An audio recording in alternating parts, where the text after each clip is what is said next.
The opinions expressed on the Custody Queen Show are for informational purposes only and are not a substitute for personal, professional legal advice. The persons discussed are fictional and not based on actual clients. Thought it was love, had kids in between. You can count on us, we're the Custody Queens. Yeah, you can count on us, we're the Custody Queens.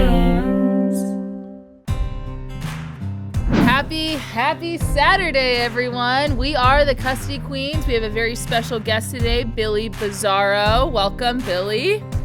And we are so happy to be here on another lovely Saturday morning. We were just talking about all things soccer fans. And so if anyone is in the car on their way to soccer, hello, everyone. Hey. And I would love to know how many people have registered their kids into soccer since they started listening to us, because I know that we're the Custody Queens, but we were built on the backbones of soccer. We were, and we have an awesome guest here today.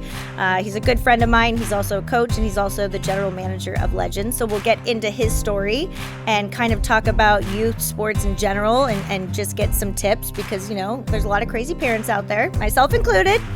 I hold myself accountable at all issues. I'm looking forward to hearing Billy's report on you, Kristen. The good thing is I can acknowledge that I can be extra, so I'm not someone that's delusional. You know, there are a lot of those parents out there, but no, I own it, and I'm always looking to be a better mom, parent, mentor, and obviously a better, custody queen. So we're excited to have Billy with us today. But before we get into it, we love making our guests feel a little bit uncomfortable to start, so we like getting into some questions that, I may not just randomly ask you at the soccer field to break the ice a little bit.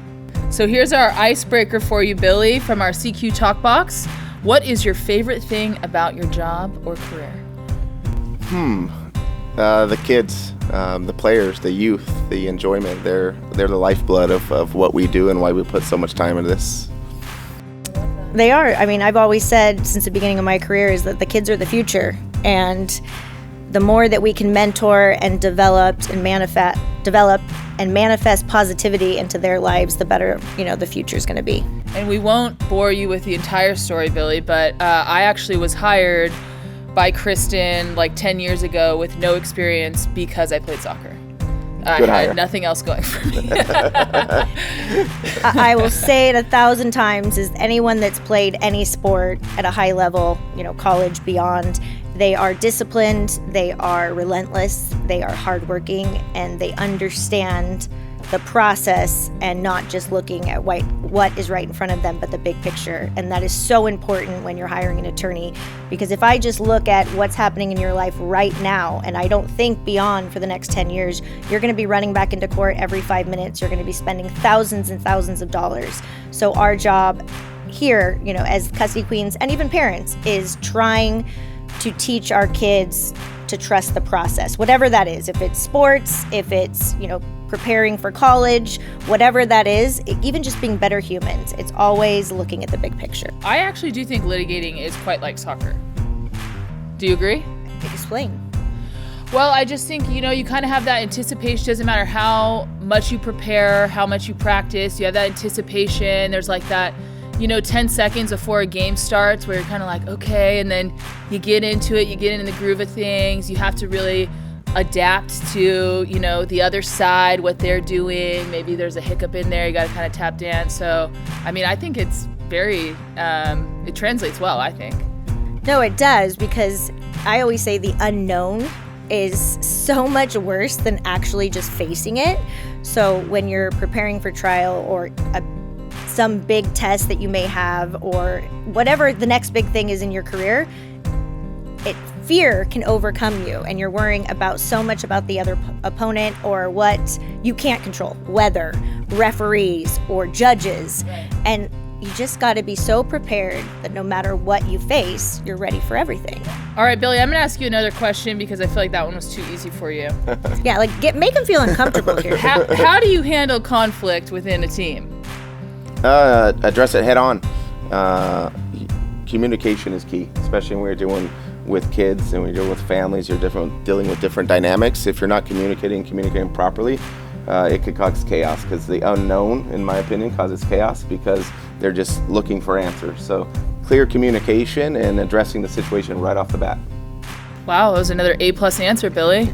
No, and I agree 1,000%. Communication is so important in every aspect of life. How do you deal with conflicts, Kristen, within your team, your work team?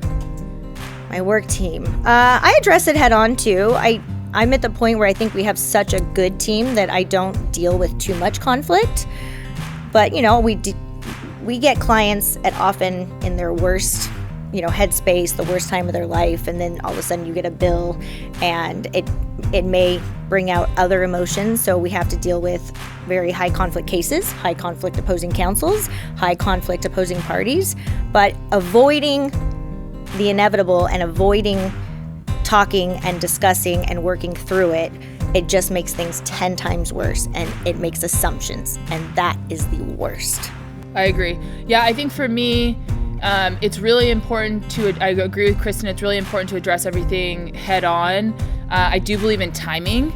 And so I think that there's kind of a time and place to say things, probably not right after a soccer game, right? I think there's a rule about that in there. 24-hour rule. I think there's a rule about that. But so, yeah, timing's everything. And then I'm also a firm believer in after you've said what you need to say, allow that other person the opportunity to get space to process on their own, because a lot of times cooler heads prevail. And so that's kind of my thought process. Yeah, it's like not hitting send on a text or an email that you're responding to that you are so irate and you just want to, verbal diarrhea everything out there. It's writing it, pausing it, and then the next morning, is this really how I still feel, or am I being dramatic? It's funny that you said that, because I really think that if you went into my email in the drafts, it would be a scary place. There's a lot of unsent emails there. Let me tell you that. No, timing is so important. And there are days where, and I'm sure you deal with this as a coach and a manager, is that, sometimes I don't want to deal with that issue that second or that day, because I may be going through, I may be tired, I may be cranky, and I know that my reaction is not going to be appropriate. So there are days where I know in the back of my head I have to deal with it in the very near future, but today's not the day. Yeah, I agree with that.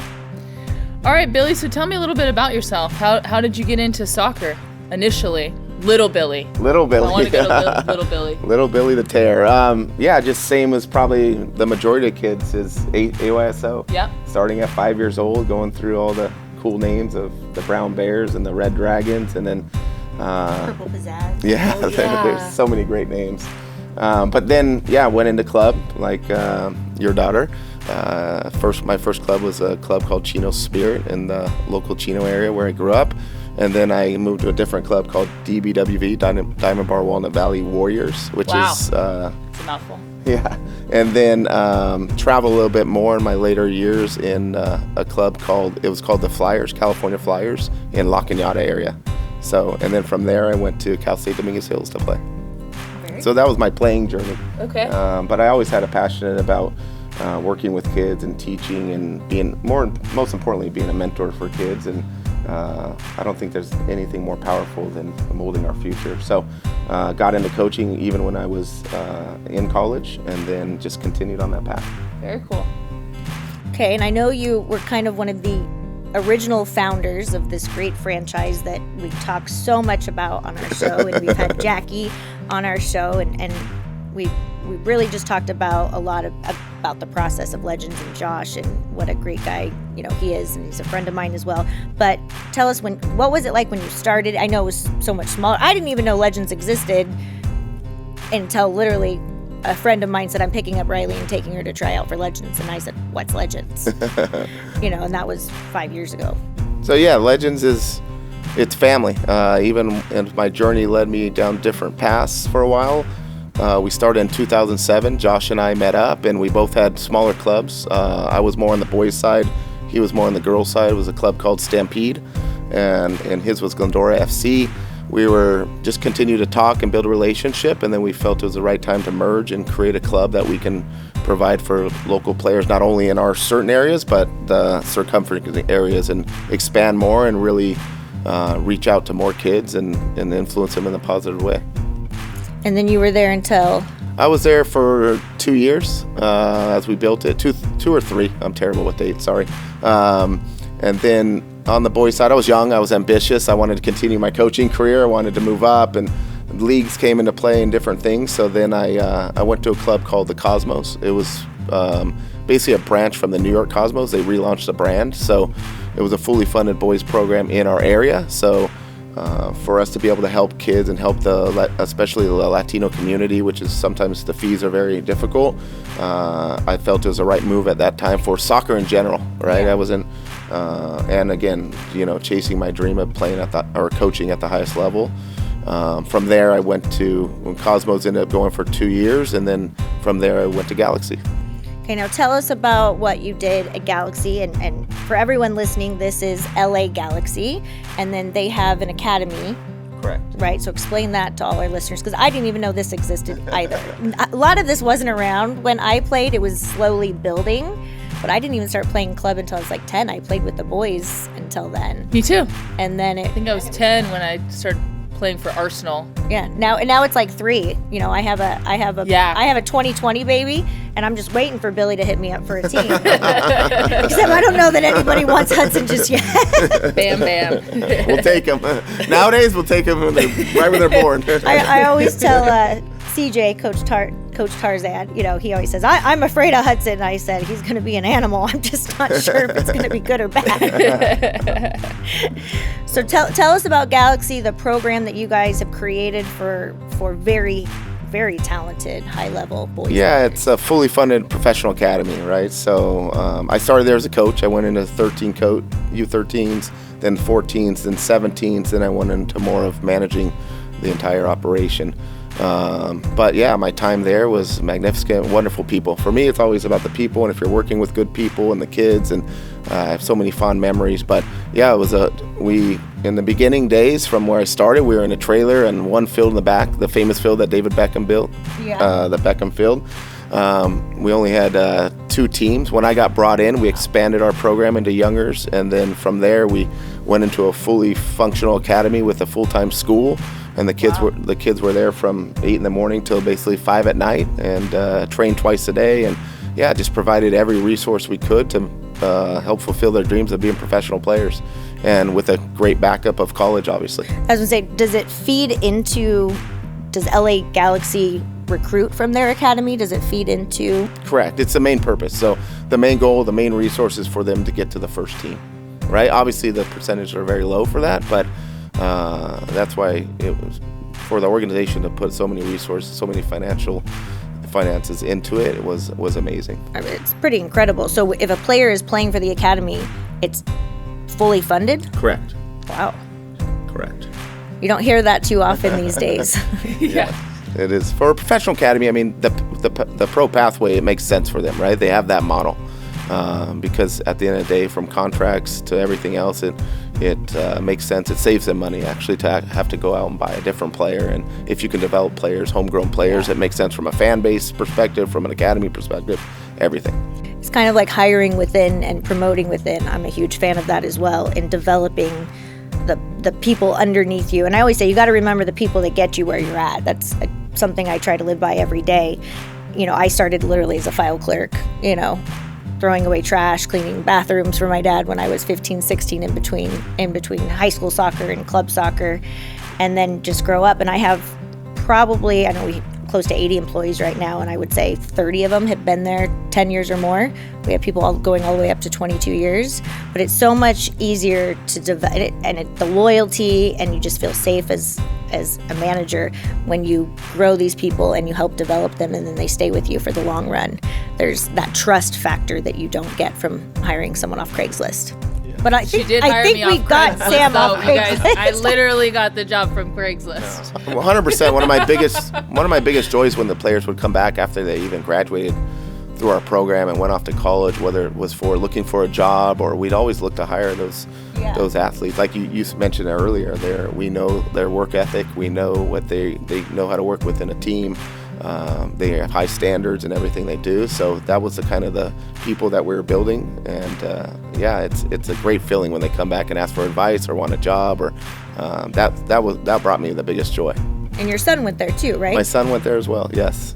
Did he go through the whole academy program? He went through the whole academy. He went to high school for 1 year because at the time we didn't have freshmen yet. We started at the sophomore year, and then but he did play there since 12 years old, and now he's at Cal Berkeley. So. And he's playing there, right? Yes, he's playing there. You're flying up to see those games, right? I am. That was always one of the coolest things is I played in Florida, and seeing my mom would come out like once a year, and my dad would come out like once a month, and it was always so cool to look at. Did your dad ever fly his plane over there? No, that was I think the plane he had at the time, that was a pretty far flight, but he would come for all the big games. We made it to the NCAA tournament 2 of my 4 years. And I'll never forget, in my last year, we had made it to the second round of the NCAA tournament, and we were playing in North Carolina, and it was probably 25 degrees. And I look over, my mom's in the car with the heater on, and my dad's running up down the sidelines like I'm trying still not 8 to get years kicked old. out, yeah. Yeah. Oh, my dad got kicked out of so many games. Yeah, I could see Dane getting a couple red cards. The amount of red 86. cards. And unfortunately, I have to remind myself of that. Okay, I'm out. But it's been very cool watching your son, and I think they had posted a graduation speech that Billy had made for his son, and I have not met his older son, and I'm even like tearing up watching this video on social media. It was very cool. Yeah, to be part of your kid's journey, and that's why I tell all the parents, it goes by quick. Before you know it, they're playing at 12 years old, and then they're graduating high school and going off to college. And don't make Kristen cry on the radio. It was an emotional moment. I'm a crier, so it was an emotional moment for me. Everyone knew that I was because I always did the graduation speeches because I'd tell stories about the kids, and then it came up to be have it to be my own son. That made it even double. Oh yeah, well you got me tearing up too. Yeah, but it was very cool. Now, so we talked about my middle child, Brody. What he has is very, very special, and I like to claim that he got a little bit of it from me. But it's, sometimes players just have it in their DNA, and we have quite a few players like this at Legends, that just the way it's like the ball is part of them. My daughter is an athlete and works her, absolute booty off, but it's different with my son, and so I can see that journey, that being something that I'm interested in for my son. I'm a just major have to find Brody a driver. I don't know who you're paying to take all those videos, man, but you get a lot of videos of that kid. What's funny? I never get any of them. When I try to get a video, it's lopsided or it's shaking, or you can hear me screaming. But I started donating money to some of the moms. Hey, and I'm usually running from one field to the next to try to catch it. I don't know what I'm going to do when my youngest starts playing. But no, I have a couple moms that are really good to me. Really good to me. That's awesome. I saw one where Jeremy just looked like he won the World Cup, man. That was when we won State Cup. That was when we won State Cup. Yeah. A couple of the moms were sending it to me, and I think that was Jeremy's World Cup. That's funny. Okay, Billy, so then you're in Galaxy, and how do you make it back to Legends? Just continued the relationship with Josh. We always remained brothers. I was always part of Legends events, and it was a club that if I went somewhere, Legends was the only place I was going to go. It just made sense for my family at the time. I was driving a long way when I got remarried.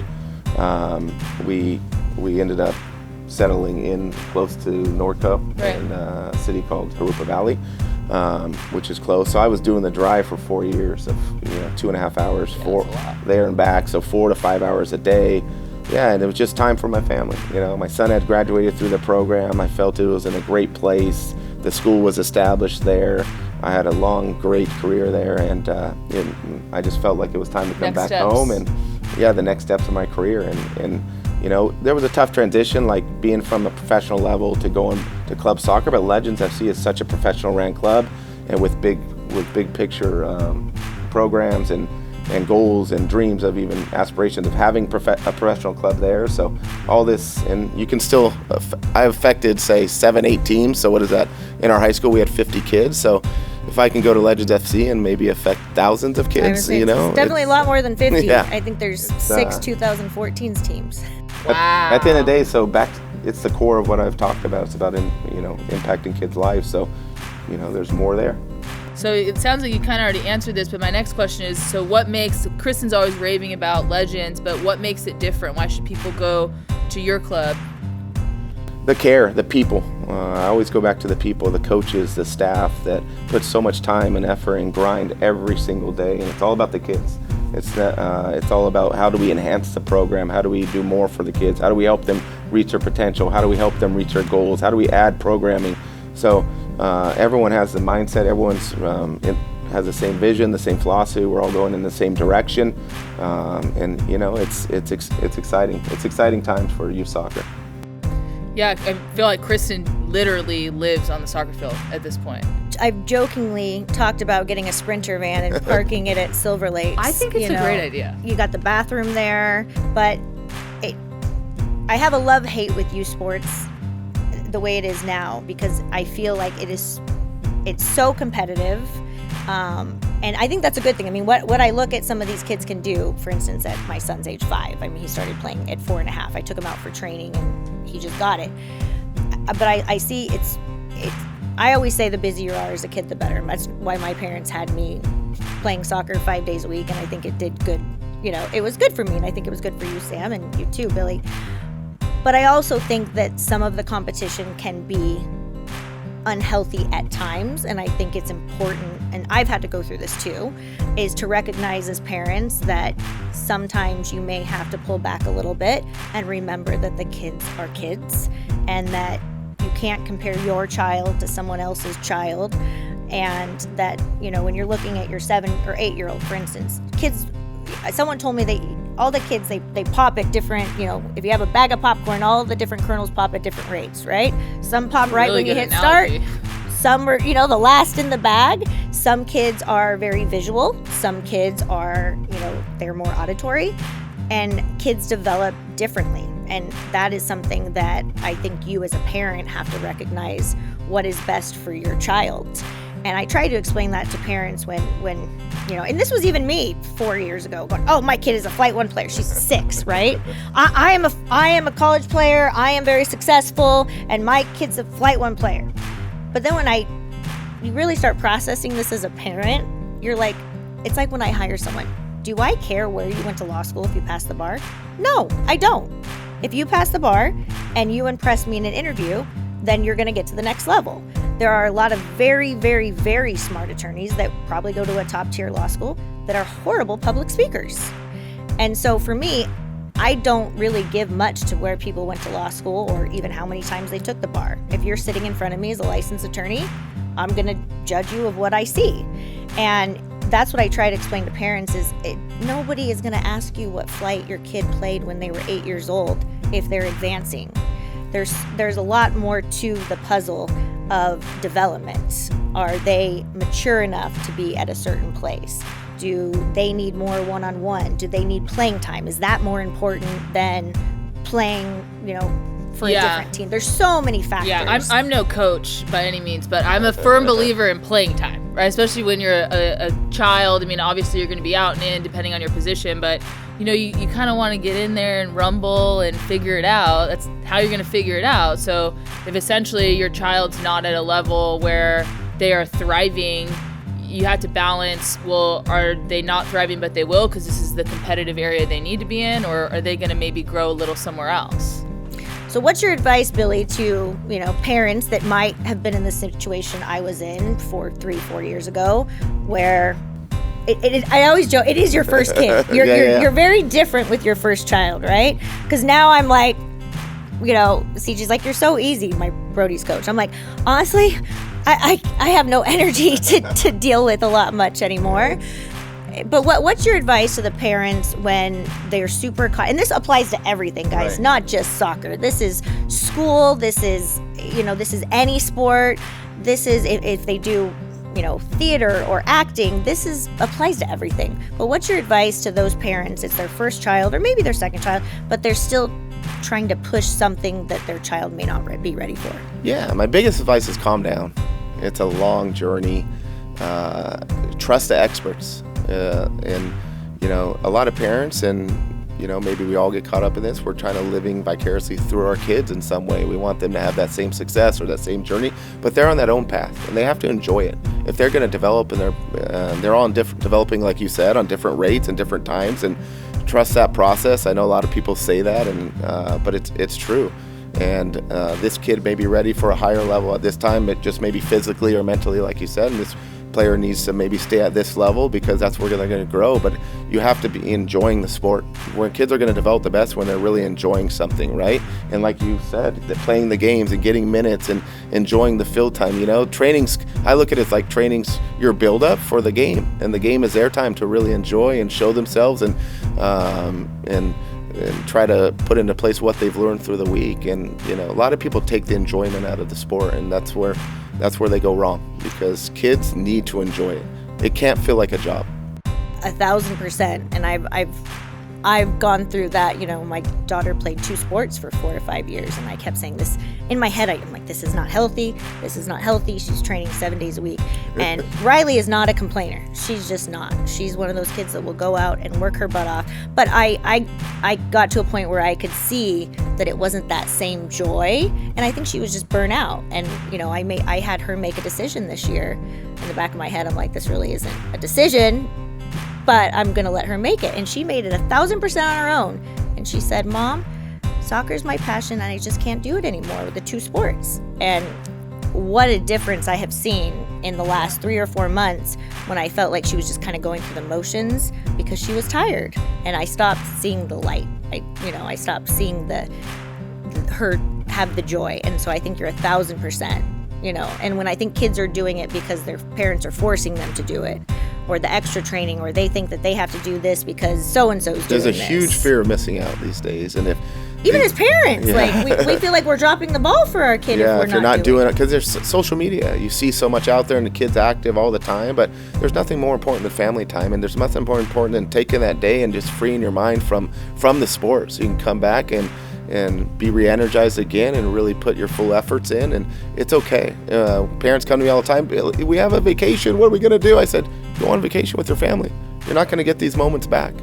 Soccer will still be here when you get back, I promise. And she'll still learn and work hard, and she's not going to fall behind in one weekend or 1 week even, or those. I feel like we're in a therapy session, Billy. Dude, I remember packing a soccer ball to Cancun last year. We were gone for 10 days thinking, oh my gosh, my kids are going to fall behind.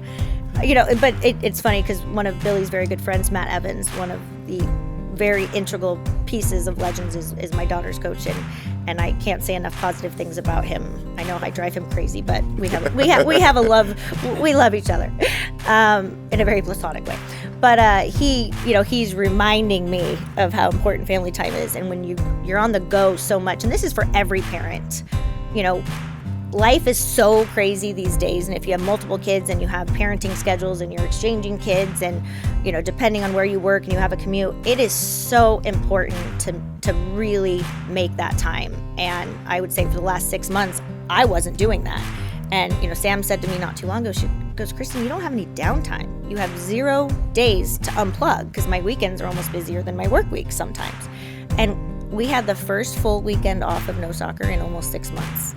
And you know what we laid in bed, we went to Dave & Buster's, I think we went in the jacuzzi, and I reminded me of how important it is. And it's okay to say no. Especially because no one knows who's going to make it, right? I've seen it at the Galaxy. The player that we thought was the best at 10, 11, even 12 years old is not the player that makes it. The ones that may be a little behind at that point in their career and continue to work hard, and maybe that player does make it. There's obviously cases of that too, but they're all at different stages, and you just got to enjoy the process. But it's not given, and to take away those family moments, because if they're going to miss a weekend, they're not going to be a professional soccer player. It's crazy. It is crazy when you put it that way, and then you're in it, and you're like, I text Matt, I'm like, hey, what do we have going this weekend? He's like, nothing. And I'm like, I'm actually totally good with that. I'm actually totally good with that. Well, our time is wrapping up here. We have part 2. So for everyone listening, don't go anywhere. Thank you for joining us for this session. And every Saturday morning at 8:30, we have Billy Bizzaro part 2 coming back, where we're going to elicit more advice for tips and, not just for the kids and the journey and how we keep not just youth soccer, but youth sports fun and alive for the kids, and how that may involve your child when you're co-parenting on a team. So thank you for joining us today and every Saturday on Go Country 105. You can call us at 1-800-419-7772. That's 1-800-419-7772. And remember, let love rule.